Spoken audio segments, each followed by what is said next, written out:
The day my family disowned me, it was raining. I remember that detail clearly.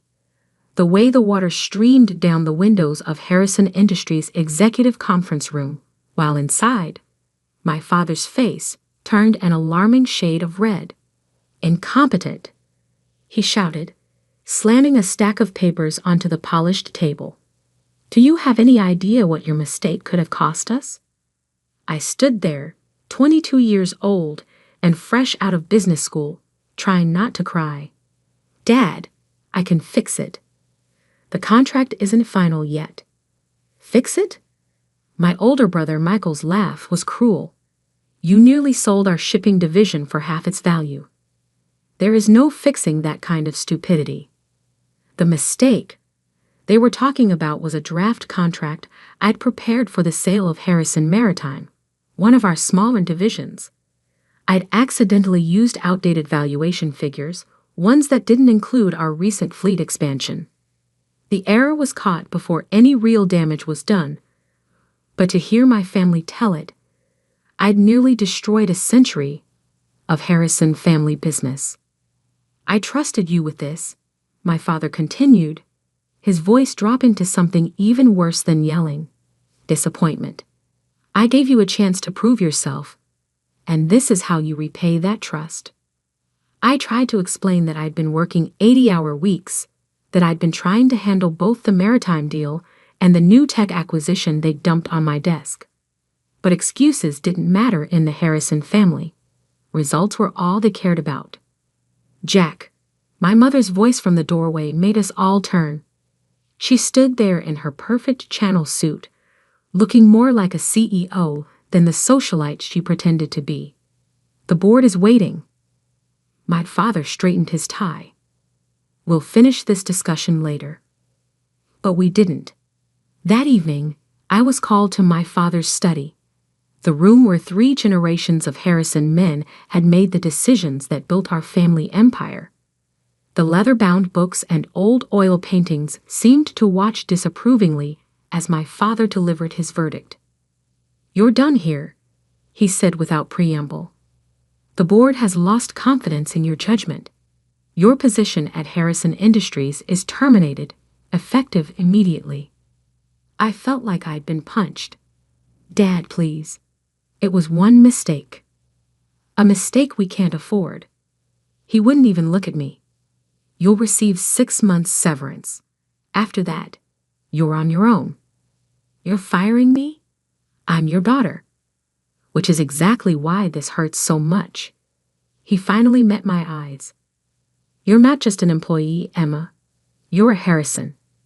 We trusted you to live up to that name, and you failed." My mother's voice came from behind me. I hadn't even heard her enter. "We've arranged a position for you at your uncle's firm in Seattle, far enough away that this incident won't reflect badly on the family." I turned to face her, shocked. "You want me to leave New York?" "Want has nothing to do with it." Her perfectly painted lips barely moved. "The decision has been made. Your flight leaves tomorrow morning. And if I refuse..." My father's voice hardened.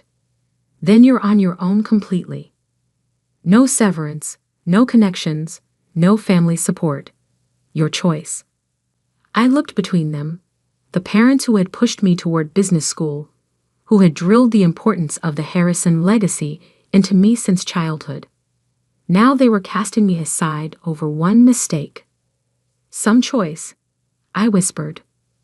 Only one person in the family stood up for me that night. My grandfather, Thomas Harrison Thiel, the man who had turned our regional shipping company into a global corporate empire.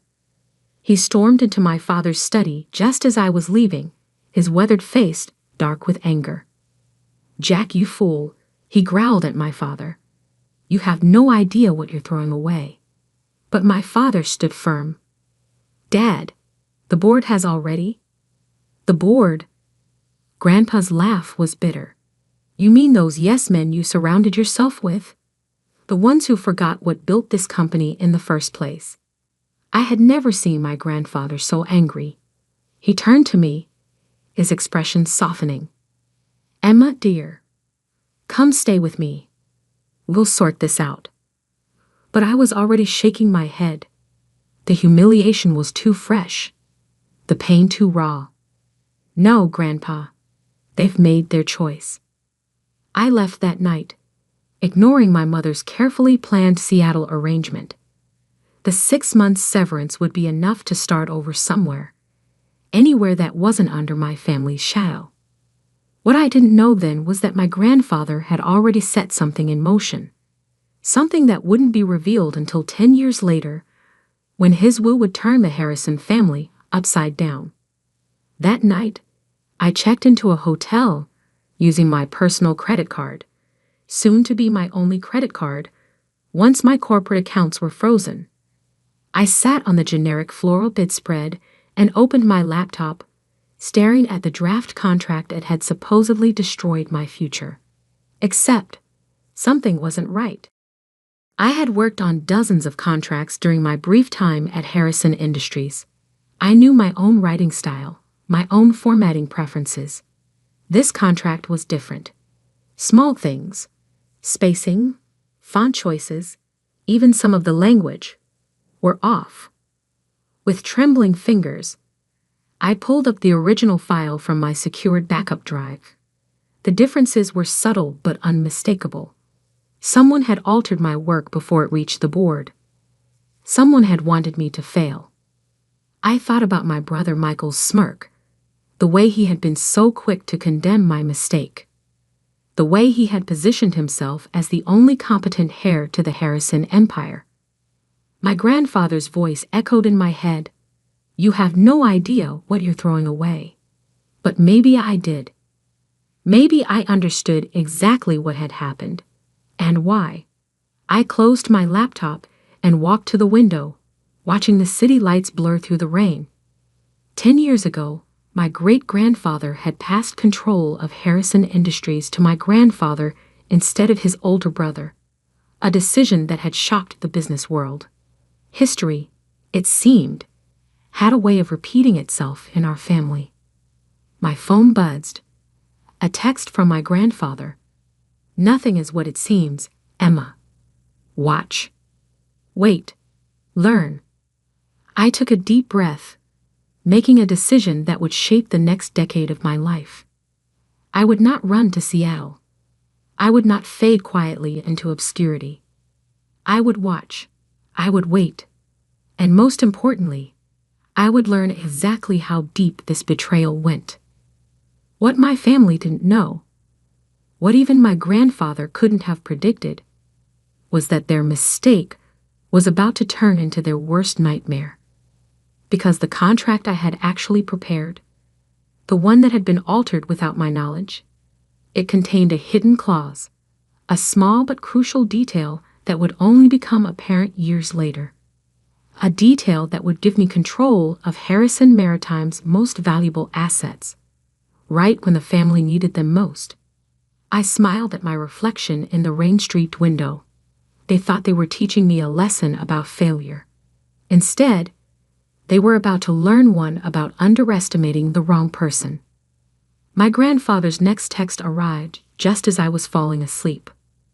Remember, dear, in business, as in chess, the queen is the most powerful piece on the board, even if some fools think she's just a pawn. I didn't understand his message then, but I would. Oh, how I would. 10 years is a long time to wait for revenge. But my grandfather taught me that patience was worth more than gold in the business world, and he was right. I spent the first year building my cover, a small consulting firm in Boston, far enough from New York to avoid family scrutiny, but close enough to keep tabs on Harrison Industries. My grandfather's cryptic messages continued, each one teaching me something new about our family empire. Watch the shipping manifests for the Singapore route, he would text. Or, pay attention to the Anderson merger terms.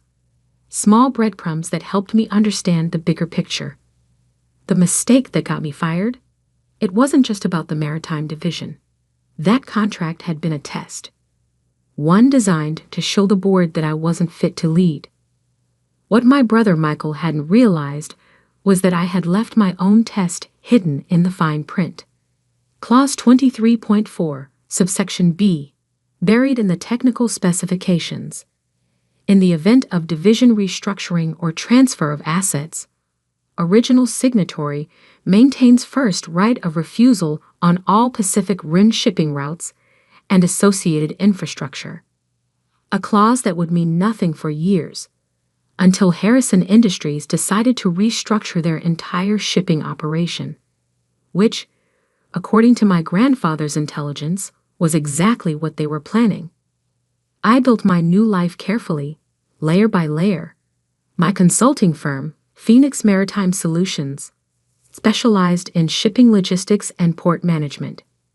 We were small but efficient, earning a reputation for solving complex problems that bigger firms couldn't handle. My brother Michael, meanwhile, was living the life of the chosen heir. I watched from afar as he appeared in business magazines, accepting awards and making grand promises about Harrison Industries' future. Our parents beamed in every photo, the perfect corporate family.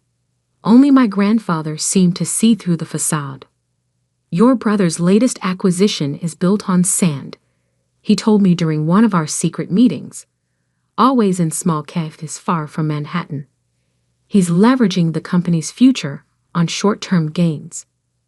I nodded, stirring my coffee. The Asian expansion? Smoke and mirrors. Grandpa's eyes twinkled. He's using the Maritime Division's assets as collateral, thinking they're worth more than they are. Because he never understood the real value was in the routes, not the ships, I finished. Exactly. He reached into his briefcase. Now, about those route licenses coming up for renewal. We spent the next hour reviewing documents that would have made my father's blood pressure spike. My grandfather wasn't just keeping me informed. He was teaching me how to take back what was rightfully mine. The years passed. I grew Phoenix Maritime Solutions into a respected name in the industry, though I stayed carefully out of the spotlight. My employees were handpicked, loyal, and well compensated for their discretion. None of them knew about my connection to Harrison Industries. I dated occasionally, but never seriously. The last man I trusted with my real identity had run straight to my brother with the information. After that, I kept my personal life as carefully controlled as my business one. My parents sent obligatory Christmas cards to my Boston address, cards I never responded to. Each year, they included a note about how well Michael was doing, how the company was thriving under his leadership. I filed each card away in a folder labeled Motivation. Then, 3 years ago, everything started changing. The cracks in Michael's perfect facade began to show. First came the whispers about missed payments to major suppliers. Then rumors of delayed shipments and angry clients. Harrison Industries' stock price, while still strong, showed troubling fluctuations. "Your brother mortgaged the company's future," my grandfather explained during what would turn out to be our last meeting. "Now those bills are coming due." He looked tired that day, more so than usual. I should have recognized it as a warning sign. "The board is starting to ask questions," he continued. "About the Maritime Division especially. The restructuring plan. Will trigger my clause," I finished, "if they try to sell off or reorganize the shipping routes. You'll have first right of refusal." He smiled proudly. "The clause they never noticed, hidden in the contract they used to destroy you." 2 months later, my grandfather had a stroke. The doctors said it was quick, painless. The official announcement praised him as a titan of industry, the man who built Harrison Industries into a global power. I attended the funeral, of course, standing in the back of the church, watching my family play their roles of grieving heirs. Michael gave a touching eulogy about learning business at our grandfather's knee. I nearly laughed out loud at that. The only thing Michael had learned from Grandpa was how to take credit for other people's work. My parents saw me, but didn't approach. Maybe they were ashamed. More likely, they were worried I would cause a scene. I left before the reception, driving straight to my lawyer's office. "Your grandfather's will reading is scheduled for next week," she informed me. He was very specific about the timing. I nodded, unsurprised. Everything about my grandfather was specific and carefully planned. "All major shareholders and family members are required to attend in person," she continued. "No proxies allowed." Again, typical Grandpa. He would want everyone there to witness whatever he had planned. The next week passed in a blur of preparation. I reviewed every document, every contract, every piece of information my grandfather had shared over the past decade. Phoenix Maritime Solutions was positioned perfectly, cash reserves high, credit lines secure, relationships with key players solidified. The morning of the will reading, I dressed carefully in a charcoal gray suit that cost more than my entire wardrobe from my Harrison Industries days. My hair was elegantly styled, my makeup perfect. No one looking at me would see the scared 22-year-old who had fled in the rain 10 years ago. As I drove to the lawyer's office, my phone buzzed with an alert. Harrison Industries stock had dropped another 2 points in early trading. Rumors were swirling about their ability to meet next quarter's obligations. The timing, like everything else about this situation, was perfect. I parked my car and checked my reflection one last time. In my purse was a copy of the original maritime contract, the one with my hidden clause. In my briefcase were documents proving every mistake, every misstep, every bad decision my brother had made while playing corporate emperor. And in my head was 10 years' worth of knowledge about Harrison Industries operations, knowledge that was about to become very, very valuable. I stepped into the elevator, watching the floor numbers climb. My grandfather's last text message played in my mind. The game is won before the first piece moves. The doors opened onto a floor full of familiar faces frozen in shock. My father dropped his coffee cup. My mother's perfect mask cracked. And my brother Michael, the golden child, the chosen heir, turned white as a sheet. "Hello, family," I said calmly. "Shall we begin?" The conference room at Caldwell and Associates law firm crackled with tension. My family had arranged themselves exactly as I expected. Michael at the head of the table, our parents flanking him like royal advisors. The board members filled the remaining seats, all carefully avoiding my gaze. Mr. Caldwell, my grandfather's personal attorney for over 40 years, cleared his throat. "Before we begin, I should note that Thomas was very specific about the order in which his will should be read. He left detailed instructions." Yes, Michael interrupted. "Can we get on with it? Some of us have a company to run." I bit back a smile. In a few minutes, that statement would be hilariously ironic. Mr. Caldwell opened an envelope, his expression carefully neutral. "Very well. This is the last will and testament of Thomas Harrison AI. The first few items were standard: personal belongings to various family members, charitable donations, arrangements for his staff." My mother dabbed at her eyes with a monogrammed handkerchief when he left her his antique jewelry collection. My father nodded approvingly at the size of the charitable endowments. Then came the part everyone was waiting for. Regarding Harrison Industries, Mr. Caldwell paused, adjusting his glasses. "The situation is complex." Michael leaned forward. "Complex how?" The succession plan was clear. As CEO, as interim CEO, Mr. Caldwell corrected. "Your position, like many things, was temporary pending the reading of this will." The room went silent. I watched the color drain from my brother's face as Mr. Caldwell continued reading.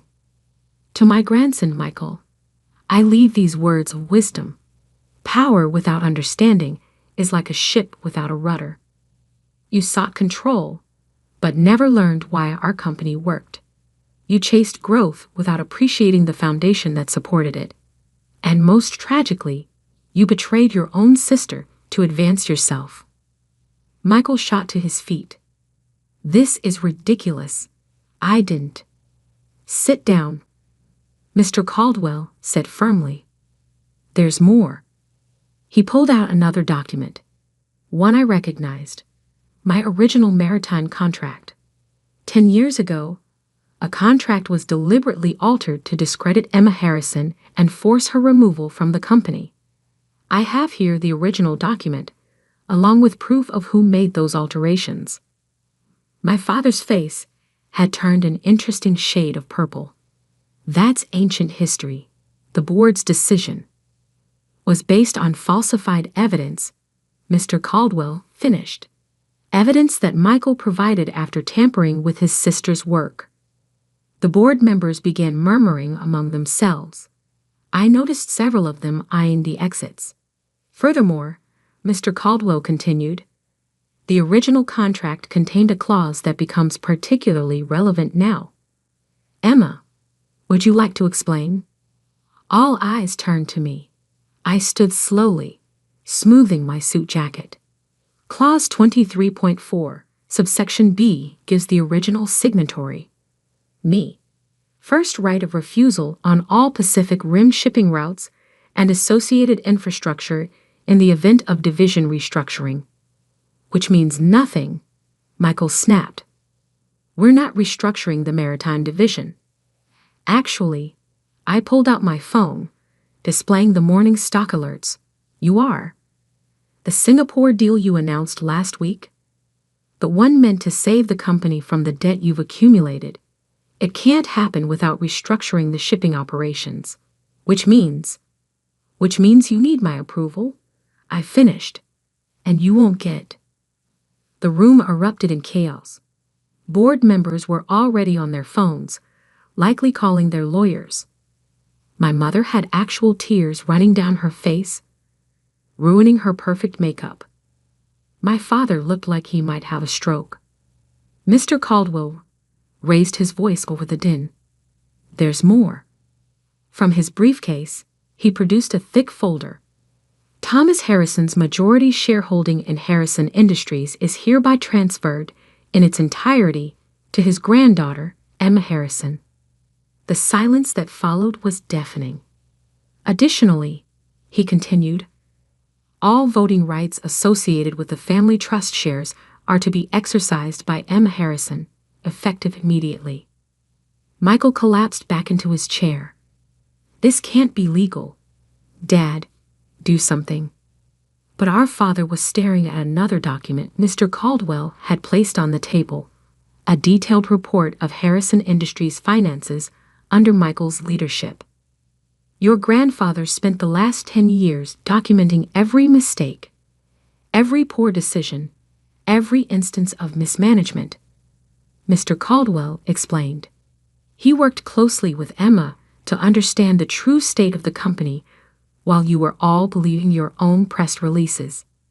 I stepped forward, placing my own folder on the table. Phoenix Maritime Solutions, my company, has spent years building relationships with the clients you've been neglecting.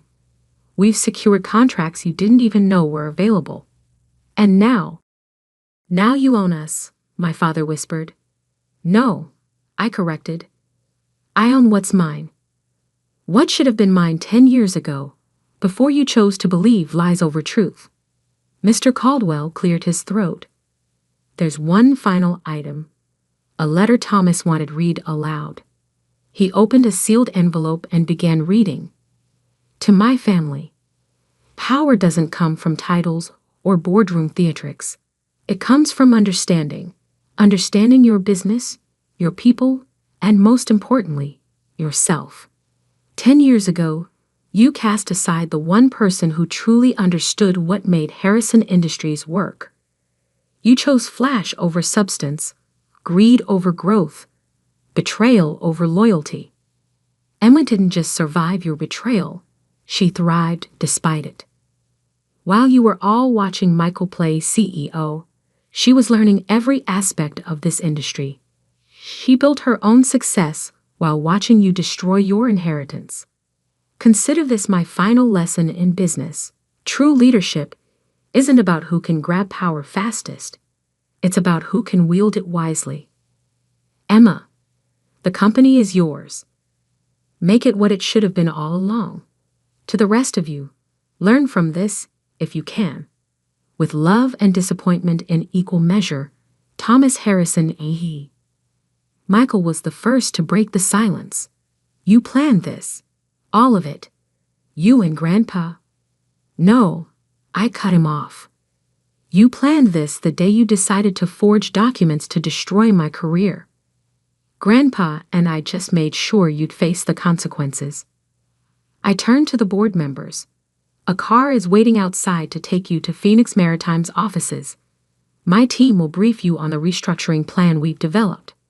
Those who wish to remain with the company will have the opportunity to prove their value. Those who don't, I smiled. Well, I hear my brother will be looking for work soon. You can't just walk in here and take over, my father protested weakly. Actually, that's exactly what I'm doing. I gathered my documents. The shareholders' meeting is in 1 hour. I suggest you all decide whose side you're on before then. I headed for the door, then paused. Oh, and Michael? Clear out your office by 5. I'm moving in tomorrow. The next few weeks were exactly what you'd expect when a decade of mismanagement comes to light. The press had a field day with the story. Harrison Harris returns. The greatest corporate comeback in history was my personal favorite headline. The shareholders, seeing the detailed plans I'd developed with my grandfather, overwhelmingly supported the transition. Harrison Industries' stock price stabilized, then began to climb as we implemented changes. Michael, predictably, tried to sue. His case fell apart when our father, finally facing the truth about his chosen heir, testified about the document forgery from 10 years ago. My mother attempted reconciliation in her own way. Lunch invitations, shopping offers, suggestions that we should all just move forward as a family. I declined every invitation. Some bridges, once burned, should stay ashes. 1 month after taking control, I stood in my grandfather's old office, my office now, looking out over the city.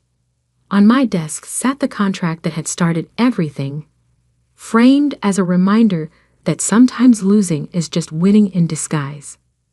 My phone buzzed, a text from an unknown number. I opened it to find a photo of my grandfather, taken the day he caught Michael altering my work. He'd kept it all these years, waiting for the right moment. Below the photo was a message, scheduled to be sent after his death. The Queen has taken her throne. Checkmate, my dear. Checkmate. I smiled, touching the frame of that old contract. The family that cast me out had thought they were ending my story. Instead, they had only written its beginning. And now, finally, they understood exactly what they had thrown away.